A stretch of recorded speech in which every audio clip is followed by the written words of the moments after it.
പ്രശ്നമുണ്ടോ? രാജശേഖരനെ നന്ദിനി കൊന്നുകളഞ്ഞേട്ടാ. മാധവി, ഞാനീ കേൾക്കുന്നത്. എനിക്ക് അത് നോക്കി നിൽക്കാനേ സാധിച്ചുള്ളൂ. ഏട്ടൻ പറഞ്ഞ ആ നാഗനദിയൻ പോലും അവളുടെ മുന്നിൽ തോറ്റുമടങ്ങി. എനിക്ക് പിന്നെ എന്ത് ചെയ്യാനാവും? എന്താ ഏട്ടാ മറുപടി പറയാത്തെ? വിഷമിക്കാതിരിക്കേട്ടാ. ഇനി വിഷമിച്ചിട്ട് എന്താ കാര്യം? നടക്കാനുള്ളതെല്ലാം നടന്നില്ലേ? അത് വിട്ടേക്ക്. ആ നന്ദിനി രാജശേഖരൻ എങ്ങനെയാ കൊന്നത് അത് പറയേ. നന്ദിനി രാജശേഖരനെ കൊത്തി വിഷം ഉള്ളിച്ചെന്ന് അയാൾ മരിച്ചേ. ആ നന്ദിനിയുടെ വിഷമേറ്റാണോ രാജശേഖരൻ മരിച്ചത്? ആ ഏട്ടാ, അവളുടെ വിഷം ഉള്ളിച്ചെന്നാ രാജശേഖരൻ മരിച്ചത്. അങ്ങനെയാണെങ്കിൽ അതേ മാർഗത്തിലൂടെ തന്നെ നന്ദിനിയെ നശിപ്പിക്കുവാൻ വേണ്ടി വഴി കണ്ടെത്തുവാനുള്ള ഒരിടമുണ്ട്. സത്യമാണോ? അതിനുള്ള വഴി എന്താന്ന് പറയേട്ടാ. രാജശേഖരന്റെ അസ്ഥി ഇപ്പോഴവിടെയുണ്ടോ അതോ നിമഞ്ജനം ചെയ്തോ? അസ്ഥി ഒഴുക്കിയിട്ടില്ല. നാഗം ഓരോ തവണ കടിക്കുമ്പോഴും ആ നാഗത്തിന്റെ ശക്തിയുടെ 10% കടിയേൽക്കുന്ന ശരീരത്തിൽ വ്യാപിക്കും. രാജശേഖരന്റെ ശരീരത്തിൽ വ്യാപിച്ചിരിക്കുന്ന 10% ശക്തി 100% ആ നന്ദിനിയെ നശിപ്പിക്കണം. അതിന് ആ രാജശേഖരന്റെ അസ്ഥിയിൽ നിന്നും അത് നമുക്ക് എടുക്കാൻ കഴിയും. അതിനുള്ള വഴി ഞാൻ പറഞ്ഞു തരാം. പറയേട്ടാ.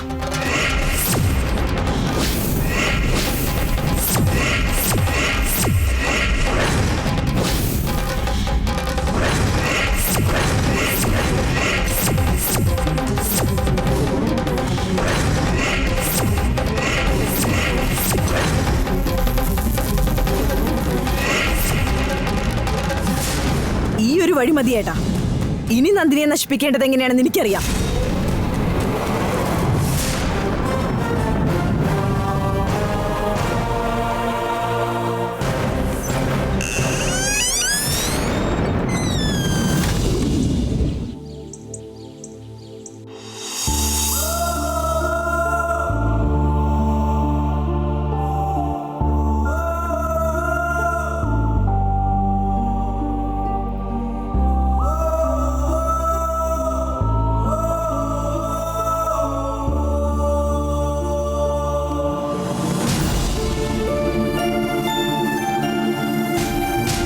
നമസ്കാരം മാഡം. നമസ്കാരം വക്കീലെ. പാവം രാജശേഖര സാറ് നമ്മളെല്ലാം വിട്ട് ഇത്രയും വേഗം പോകുമെന്ന് കരുതിയില്ല മാഡം. അവൻ ഞങ്ങളെ വിട്ട് പോയെന്ന് തോന്നുന്നേയില്ല. ഞങ്ങളെല്ലാവരും അവനെക്കുറിച്ച് എപ്പോഴും ആലോചിക്കും. എന്തൊക്കെ പറഞ്ഞ് ആശ്വസിപ്പിച്ചാലും കാര്യമില്ലെന്നറിയാം മാഡം. എന്നാലും എല്ലാവരും എത്രയും വേഗം പഴയ സ്ഥിതിയിലെത്തണം. എങ്ങനെയെല്ലാം ശരിയാവുമെന്നറിയില്ല. അല്ല, എന്താ കയ്യിൽ ഡോക്യുമെന്റ്സ് ഒക്കെ ഇരിക്കുന്നേ? പ്രോപ്പർട്ടി നെയിം ട്രാൻസ്ഫർ ചെയ്യാൻ വേണ്ടി പറഞ്ഞിട്ടുണ്ട് എന്നോട്. അതിന് ഡോക്യുമെന്റ്സ് ആയിട്ട് വന്നാൽ ഞാൻ. രാജശേഖരന്റെ എല്ലാ സ്വത്തുക്കളും അരുണ് തന്നെയല്ലേ? കാര്യങ്ങളൊക്കെ എങ്ങനെയാ ചെയ്യേണ്ടതെന്ന് നിങ്ങൾ കൂടെ ഇരുന്ന് അവനൊന്ന് പറഞ്ഞു കൊടുക്കണം. ശരി മാഡം.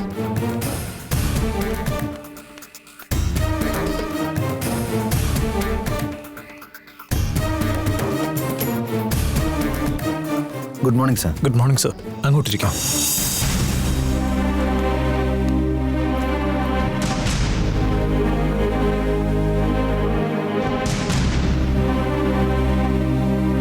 ഞാൻ പറഞ്ഞ പോലെ ഡോക്യുമെന്റ്സ് എല്ലാം റെഡിയാക്കിയിട്ടുണ്ടല്ലോ? എല്ലാം റെഡിയാക്കിയിട്ടുണ്ട് സാർ. സാർ ഇതെല്ലാം ചെക്ക് ചെയ്തിട്ട് സൈൻ ചെയ്താൽ മാത്രം മതി.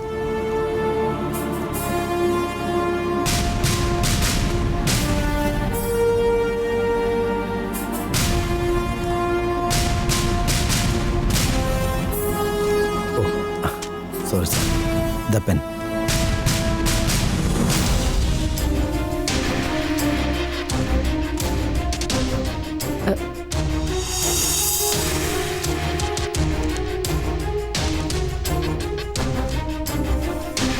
ഈ 500 ഏക്കർ കോഫി എസ്റ്റേറ്റും ധർമ്മജനങ്ങളുടെ പേരിൽ തന്നെ എഴുതിയേക്കാം.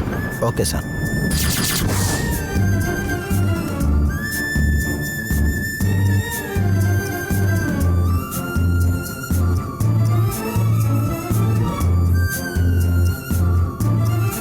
ഊട്ടിയിലുള്ള ടീ ഫാക്ടറിയും അതിനോട് ചേർന്ന ബംഗ്ലാവും മഞ്ജുവിന്റെ പേരിലേക്ക് രജിസ്റ്റർ ശരി.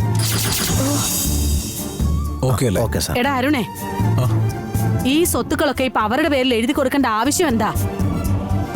അച്ഛന്റെ പേരിലുള്ള സ്വത്തുക്കളെല്ലാം നമ്മുടെ എല്ലാ ബന്ധുക്കൾക്കും വീതിച്ചു കൊടുക്കാന്നൊരു തീരുമാനത്തിലെത്തിയിരിക്കാൻ ഞാൻ. എടാ, എല്ലാം ഇങ്ങനെ നീ മറ്റുള്ളവരുടെ പേരിൽ എഴുതിയ പിന്നെ നീ എന്താ ചെയ്യാ? ഞാനും ഗംഗയും ദേവസേനയും കൂട്ടിക്കൊണ്ട് വിദേശത്തേക്ക് പോവാന്നാ കരുതുന്നേ. അല്ലടാ, ഇവിടെ ഈ സ്വത്തുക്കളൊക്കെ ഉള്ളപ്പോ നീ ഇങ്ങനെ വെളിയിൽ പോയി കിടന്ന് കഷ്ടപ്പെടണോ? എന്താ വക്കീലേ, അവനെ കാര്യങ്ങൾ പറഞ്ഞ് മനസ്സിലാക്കാതെ നിങ്ങൾ അവർക്ക് വേണ്ടി ഇങ്ങനെ ഒത്താശ ചെയ്ത് കൊടുക്കുക അല്ലേ? അരുൺ സാറിനോട് ഞാൻ ഒരുപാട് പറഞ്ഞതാ മാഡം. അദ്ദേഹം ഇങ്ങനൊരു തീരുമാനം എടുത്തെന്ന് പറഞ്ഞാൽ പിന്നെ ഞാൻ പറയുന്ന കേക്ക് മോനെ, അവന്മാരെ കുടിച്ച വെള്ളത്തിൽ വിശ്വസിക്കരുത്. ഉള്ളത് മുഴുവൻ കൊത്തിക്കൊണ്ടു പോകാൻ വേണ്ടി കാത്തു കെട്ടി കിടക്കുക. രാജശേഖരൻ ജീവിച്ചിരിക്കുമ്പോ തന്നെ അതും ഇതും പറഞ്ഞ് പലപ്പോഴും സ്വത്തെഴുതി വാങ്ങിക്കാൻ ശ്രമിച്ച കള്ളന്മാരെ അവന്മാര്. എന്നിട്ട് അവന്മാർക്ക് തന്നെ ഉള്ളതൊക്കെ എഴുതി കൊടുക്കുക. അങ്ങനെയല്ല ആന്റി, ഇത് ഞാൻ തീരുമാനിച്ചതാ. ആന്റി എന്നെ തടയരുത്. ഞാൻ ഈ കുടുംബത്തിന്റെ നന്മയ്ക്കാ പറയുന്നേ. അവന്മാർക്ക് ഈ സ്വത്ത് എഴുതി കൊടുക്കരുത്. അവർ നമ്മളോടുള്ള സ്നേഹം കൊണ്ട് ഇവിടെ കഴിയുന്നതാ. നമുക്ക് തിരിച്ചിതെല്ലാം നൽകാൻ പറ്റൂ. ദേവി തന്നെ നിർബന്ധിക്കല്ലേ. ഞാൻ ഇത്രയൊക്കെ പറഞ്ഞിട്ട് നീ അനുസരിക്കാൻ തയ്യാറല്ലല്ലേ? നീ നിന്റെ ഇഷ്ടം പോലെ ചെയ്യും.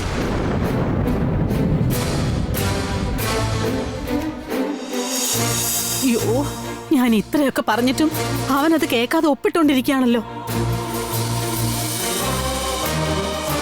എങ്ങനെയെങ്കിലും ഇതൊന്നും തടഞ്ഞേ പറ്റൂ. എന്താ ഇപ്പൊ ചെയ്യ? അത് മതി. തരക്കേടില്ല. മിക്കവാറും ഞാൻ വിചാരിച്ച പോലെ തന്നെ നടക്കും. വരട്ടെ, 10 പൈസ തരാൻ ഞാൻ സമ്മതിക്കില്ല. കൂടപ്പിറപ്പിനെ പോലെയായിരുന്നു രാജശേഖരൻ ചേട്ടന് ഞാനെന്ന് വെച്ച ഏട്ടന് ഇങ്ങനൊരു ഗതി വന്നല്ലോ. ചത്തുപോയത് എന്റെ ചേച്ചിയുടെ കെട്ടിയോനാ. എനിക്കില്ലാത്ത ദുഃഖം നിനക്കെന്തിനാടില്ലേ? നിന്റെ ഈ മുതലക്കണി രാത്രി നിർത്ത്. എടാ ചപ്പറത്തലയാ, പുറത്ത് ഇത്രയും വലിയൊരു കാര്യം നടന്നുകൊണ്ടിരിക്കുന്ന സമയത്ത് നീ കെട്ടിയോടെ മോന്റെ കൂടെ റൂമിൽ ഇങ്ങനെ അടയിരിക്കുക. അങ്ങനെ എന്ത് മഹാകാര്യം ഇപ്പൊ പുറത്ത് നടന്നുകൊണ്ടിരിക്കുന്നത്? അപ്പൊ നീയൊന്നും അറിഞ്ഞില്ലല്ലേ? രാജശേഖരന്റെ പേരിലുള്ള മുഴുവൻ സ്വത്തുക്കളും ജാനകി ട്രസ്റ്റിന്റെ പേരിൽ എഴുതി വെക്കുക അരുൺ. വക്കീല് വന്നിരിക്കുന്ന താഴെ. ആ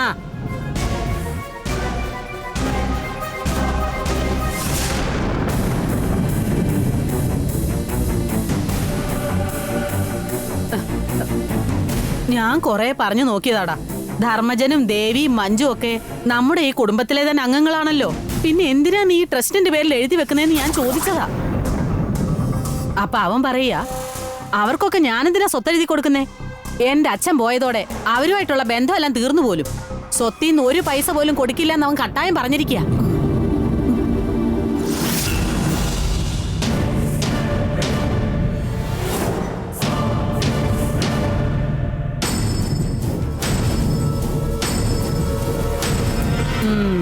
ഞാൻ പറഞ്ഞിട്ട് അവൻ കേൾക്കുന്നേ ഇല്ല. കൂടും കുടുക്കെടുത്ത് ഇറങ്ങണ്ടെന്നുണ്ടെങ്കിൽ എത്രയും പെട്ടെന്ന് അരുണിനെ ചെന്ന് കണ്ട് എന്റെ അളിയന്റെ സ്വത്തില് എനിക്കും അവകാശം ഉണ്ടെന്ന് പറയേ. ആരോട് ചോദിച്ചിട്ടാ നീ ഈ വൃത്തിയോടൊക്കെ കാണിക്കുന്നതെന്ന് അവന് 2 അടി കൊടുത്ത് ചോദിക്കുന്നീ. അപ്പോഴേ അവൻ നേരെയാവാൻ പോകുന്നുള്ളൂ. 5ഉം 10ഉം കോടിയൊന്നും അല്ല, ഉള്ളത് മുഴുവൻ ആ ട്രസ്റ്റിന് പോവും. ആർക്കും ഒരു ഉപകാരം ഉണ്ടാവില്ല. ഒന്ന് വേഗം ചെല്ലടാ. അവൻ അവിടെ ഇരുന്ന് മുദ്രപത്രത്തിൽ ഒപ്പിട്ടോണ്ടിരിക്കുക. വേഗം ചെല്ല്. കേട്ടില്ലടാ, വാടാ. വേണ്ട ഏട്ടാ, അരുൺ എന്ത് ചെയ്താലും അത് നമ്മുടെ നന്മയ്ക്ക് വേണ്ടിയിട്ടായിരിക്കും. പ്രശ്നം ഉണ്ടാക്കണ്ട ഏട്ടാ. എന്റെ കൈന്നോട് ഒന്നും കൂടെ തന്നാലുണ്ടല്ലോ. തടയാൻ വന്നിരിക്കുന്നു അവള്. നീ വാടാ. പോടാ.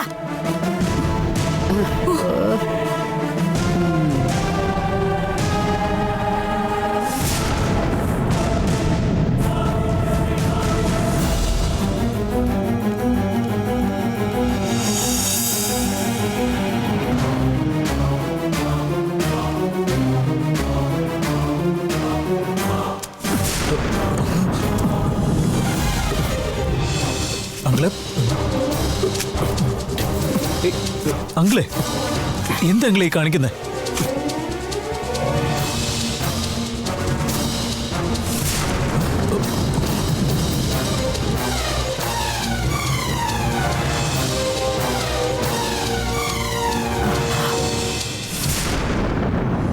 എന്താ ഇപ്പൊ ഉണ്ടായേ? എന്തിനാ പത്രമൊക്കെ കീറിക്കളഞ്ഞേ?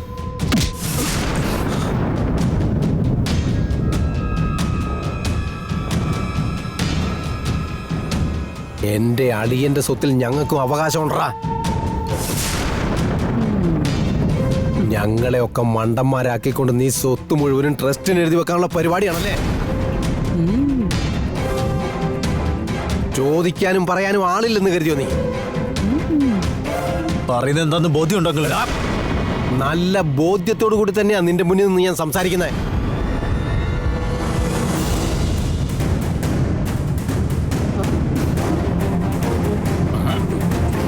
കൂടുതൽ അഭ്യാസം കാണിക്കാതെ അളിയന്റെ പാതി സ്വത്ത് എനിക്ക് എഴുതി വെക്ക. ഇപ്പൊ തന്നെ എഴുതി വെക്കണം. നിനക്കെന്നെ ശരിക്കും അറിയില്ല.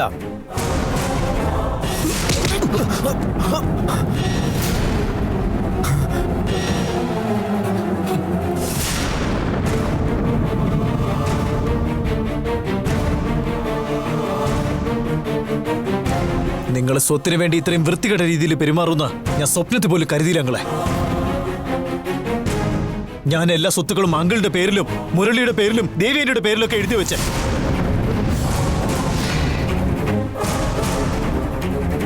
ആ മുദ്രപത്രം നിങ്ങളിപ്പോ വലിച്ചു കീറിയിട്ടെ.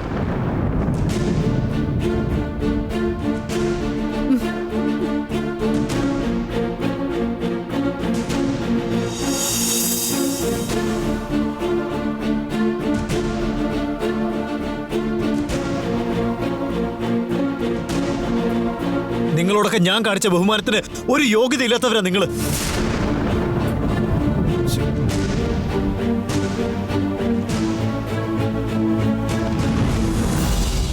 നിങ്ങൾ ഇത്രയ്ക്ക് വികൃതമാണെന്ന് മനസ്സിലാക്കി തന്നല്ലോ. എന്റെ അച്ഛന്റെ സ്വത്തിൽ നിന്ന് 1 രൂപ പോലും നിങ്ങൾക്ക് കിട്ടില്ല.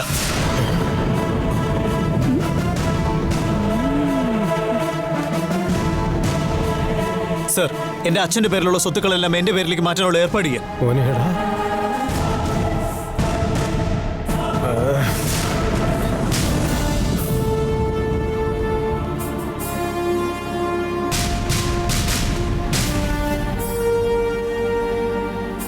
ആരെയും വിശ്വസിക്കാൻ പാടില്ലെന്ന് ആന്റി എന്നോട് ഒപ്പിട്ടപ്പോ തന്നെ പറഞ്ഞതാ. അതൊന്നും ഞാനപ്പോ കേട്ടില്ല.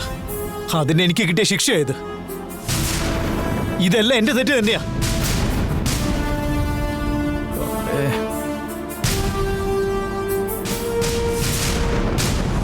ഛേ,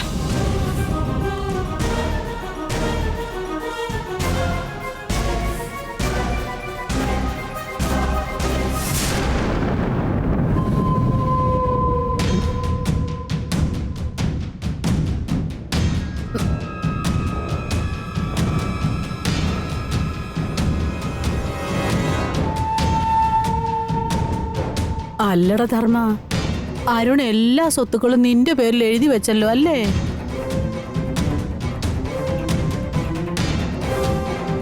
എന്താടാ കണ്ണുരുട്ടി കാണിക്കുന്നേ? കൂടുതലിട്ട് ഉരുട്ടാതെ ധർമ്മ, അത് രണ്ടും താഴെ വീണു പോവും. അവന്റെ സ്വത്തുക്കൾ മുഴുവൻ അങ്ങ് അടിച്ചു മാറ്റാന്ന് കരുതിയല്ലേ? അത് ഈ രുക്മിണി ജീവിച്ചിരിക്കുമ്പോ നടക്കില്ലടാ.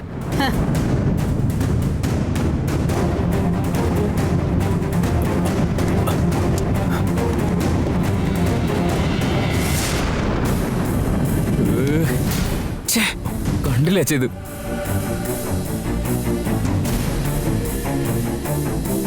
ഈ തള്ള ഇവിടെ ജീവിച്ചിരിക്കുന്നിടത്തോളം കാലം നമുക്ക് 10 നയാ പൈസ കിട്ടില്ലടാ. ഈ കിളവിയെ വേണം ആദ്യം കൊന്നു തിന്നാൻ.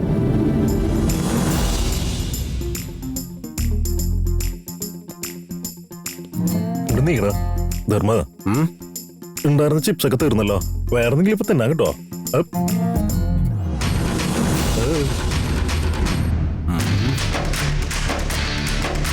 അളിയൻ ചത്തുമറിച്ച് നമ്മുടെ തലയ്ക്ക് മേളിൽ നിൽക്കുക.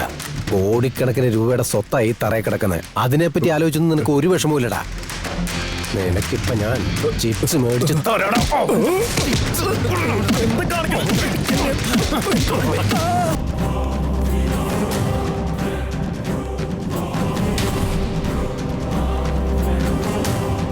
ഗംഗേ, നീ ചെന്ന അസ്ഥികലശം എടുത്തോണ്ട് വാ.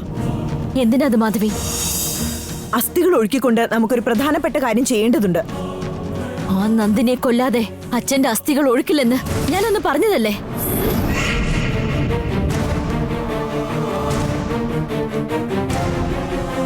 നന്ദിനിയെ കൊല്ലാൻ വേണ്ടി തന്നെയാ ഞാൻ അസ്ഥി ചോദിക്കുന്നത്. അസ്ഥികൾ ഉപയോഗിച്ച് എങ്ങനെ നന്ദിനെ കൊല്ലാവന്ന? രാജശേഖരൻ നന്ദിനിയുടെ വിഷം തീണ്ടി ജീവൻ വെടിഞ്ഞതുകൊണ്ട് അയാളുടെ അസ്ഥിയില് നന്ദിനിയുടെ വിഷാംശം ഉണ്ടെന്നുള്ള കാര്യം തീർച്ചയാണ്. ആ വിഷശക്തി വർദ്ധിപ്പിച്ചു കഴിഞ്ഞാൽ അത് തന്നെ നന്ദിനിക്കെതിരായി ഉപയോഗിച്ച് നന്ദിനിയെ കൊല്ലാൻ സാധിക്കും. അതിന് അസ്ഥി വെച്ച് ചില മാന്ത്രിക പൂജകൾ നടത്തി അസ്ഥിയെ കടലിലേക്ക് ഒഴുക്കണം. അതിനാ ചോദിക്കുന്നേ. എന്നെ ഇങ്ങനെ നിർബന്ധിക്കാതിരിക്കും മാധവി. നിങ്ങൾക്കറിയാലോ, അസ്ഥിമേൽ ഞാൻ സത്യം ചെയ്തിരിക്കുന്നതാ. അത് ഞാൻ ഒഴുക്കാൻ സമ്മതിക്കില്ല. ഗംഗേ, നിനക്കെന്താ ഞാൻ പറയുന്ന കാര്യത്തിന്റെ ഗൗരവം മനസ്സിലാവാത്തെ? ആ അസ്ഥി ഉപയോഗിച്ച് നമുക്ക് അവളെ കൊല്ലാൻ സാധിക്കൂ. നിന്നെ കൊണ്ട് നന്ദിനിയെ ഒന്നും ചെയ്യാൻ കഴിയില്ല ഗംഗേ. ഞാൻ പറയുന്നതൊന്നും അനുസരിക്ക്. എത്രയും പെട്ടെന്ന് നന്ദിനിയെ നമുക്ക് അവസാനിപ്പിക്കാം. നിങ്ങൾ ഇനി എന്തൊക്കെ പറഞ്ഞാലും ഈ ഒരു കാര്യത്തിൽ മാത്രം ഞാൻ വിട്ടുവീഴ്ച ചെയ്യില്ല. ഗംഗേ, നീ ഒരു സാധാരണ പെൺകുട്ടിയാ. നീ പറയുന്ന പോലെ നിന്നെ കൊണ്ട് നന്ദിനിയെ എന്ത് ചെയ്യാൻ പറ്റുംന്നാ? എനിക്ക് നിങ്ങളൊക്കെ പോലെ മന്ത്രവും മായൊന്നും അറിയില്ലെന്നുള്ളത് സത്യം. എന്നാ നിങ്ങൾ ആരെക്കാളും അധികം എന്റെ മനസ്സിൽ പ്രതികാരമുണ്ട്. അത് മാത്രം മതി നന്ദിനിയുടെ ജീവൻ ഒടുക്കാനും. ഇനി നന്ദിനിയുടെ കാര്യം എനിക്ക് വിട്ടേക്ക്. മറ്റാരും ഇടപെടണ്ട. നിന്നോടൊന്നും പറഞ്ഞിട്ട് കാര്യമില്ല. ഞാൻ ഈ പറയുന്നൊന്നും നിന്റെ തലയിൽ കയറാൻ പോകുന്നില്ല. ഇതിൽ കൂടുതൽ ഞാൻ നിന്നെ നിർബന്ധിക്കുന്നില്ല ഗംഗേ. നന്ദിനി അവസാനിപ്പിക്കാനായി നിന്നെ കൊണ്ട് എന്തെല്ലാം ചെയ്യാൻ സാധിക്കുമോ അതെല്ലാം ചെയ്യാം. എന്റെ ഭാഗത്തുനിന്ന് ചെയ്യേണ്ട കാര്യങ്ങള് ഞാനും ചെയ്യാം.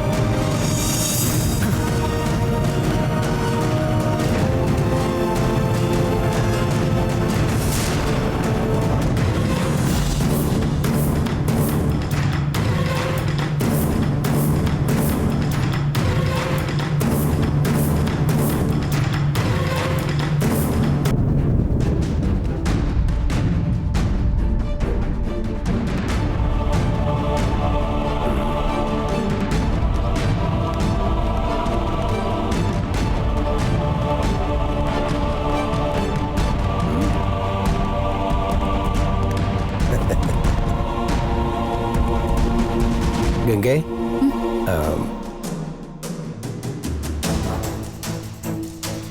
മോൾ ഇവിടെ ഒന്ന് പറഞ്ഞതൊക്കെ ഞങ്ങൾ കേട്ടു മോളെ.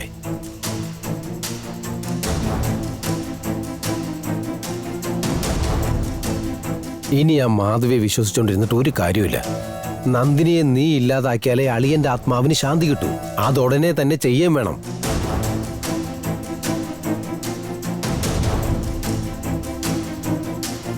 മറ്റാരേക്കാളും അധികം അളിയനെ ആത്മാർത്ഥമായിട്ട് സ്നേഹിച്ചിരുന്നവളാ നീ. അളിയന്റെ ആത്മാവ് സന്തോഷിക്കണമെങ്കിൽ നീ ആ നന്ദിനിയെ കൊന്നിട്ട് അസ്ഥി ഒഴുക്കണം ഗംഗേ. അങ്കിളൊരു കാര്യം പറഞ്ഞേക്കാം. ഇനി ആരൊക്കെ എങ്ങനെ നിർബന്ധിച്ചാലും നിന്റെ മനസ്സ് മാറ്റരുത് മോളെ. മോളുടെ ഭാഗത്ത് തന്നെയാ ഈ അങ്കിള്. എന്ത് സഹായം വേണമെങ്കിലും നീ എന്നോട് ചോദിച്ചാൽ മതി. വേണ്ട, നിങ്ങൾ എന്റെ ഭാഗത്താണെന്ന് പറഞ്ഞു തന്നെ സന്തോഷം. നന്ദിനിക്കെതിരെ എന്ത് ചെയ്യണമെന്ന് ഞാനൊരു തീരുമാനത്തിലെത്തിയിട്ടുണ്ട്.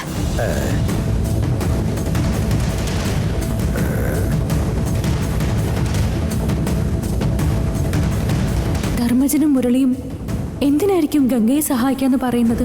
ഇവരുടെ ഒരു സ്വഭാവം വെച്ച് എന്തോ കള്ളത്തരമുണ്ട്. അതെന്താണെന്ന് കണ്ടുപിടിക്കണം.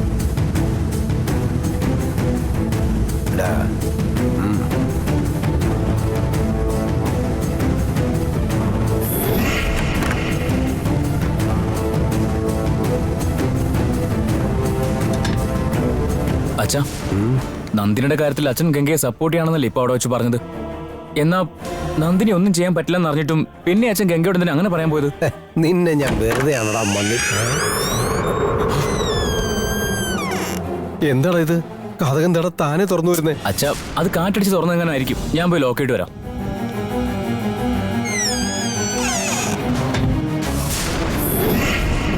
അച്ഛാ, അച്ഛനെന്താ ഞാൻ ചോദിച്ചു ഉത്തരം പറയാത്തെ? എന്തിനാ ഗംഗയോട് അങ്ങനെ പറയാൻ പോയേ? എടാ, അളിയന്റെ കട്ടപ്പൊക്കെ കണ്ടു കഴിഞ്ഞല്ലടാ നമ്മള്. നന്ദിനിയെ കൊല്ലുമെന്നും പറഞ്ഞ് ഗംഗ ഇറങ്ങിപ്പോയാ അളിയൻ പോയിടത്തേക്ക് തന്നെ ഗംഗയും പോടാ. ഗംഗ നന്ദിനിയുടെ കൈകൊണ്ട് ചത്തു കഴിഞ്ഞാ പിന്നെ നമ്മുടെ മുമ്പിൽ തടസ്സമായി നിൽക്കുന്നത് അരുണും ആ കുട്ടിപ്പിശാചും മാത്രമല്ലടാ. അവരെ തട്ടുന്ന കാര്യമൊന്നും അത്ര വലിയ പണിയല്ല. ആ തള്ളയും കൂടെ ചവിട്ടിക്കുന്ന സ്വത്ത് മുഴുവൻ നമുക്കാ. അതുകൊണ്ട് തന്നെയാടാ ഗംഗയെ എരികേറ്റുന്ന പോലെ ഞാനങ്ങ് സംസാരിച്ചത്. സൂപ്പർ ഐഡിയ അച്ഛാ. അച്ഛൻ പറഞ്ഞ ശരിയാ. ആ ഗംഗയെ നമ്മൾ വിചാരിച്ച ഒന്നും ചെയ്യാൻ പറ്റില്ല. അവളുടെ കാര്യം ആ നന്ദിനി നോക്കിക്കോളൂ അച്ഛാ. ഗംഗയുടെ ശല്യം ഒഴിഞ്ഞു കഴിഞ്ഞാൽ പിന്നെ അരുണിനെയും ദേവസേനയും തീർത്തിട്ട് ഈ സ്വത്ത് മുഴുവൻ നമുക്ക് സ്വന്തമാക്കാം.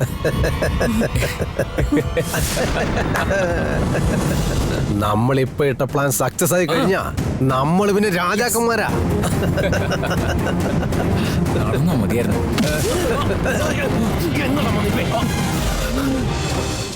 ആരാ അടിച്ചത്? ഇത് ഞാനാടാ ജാനകി.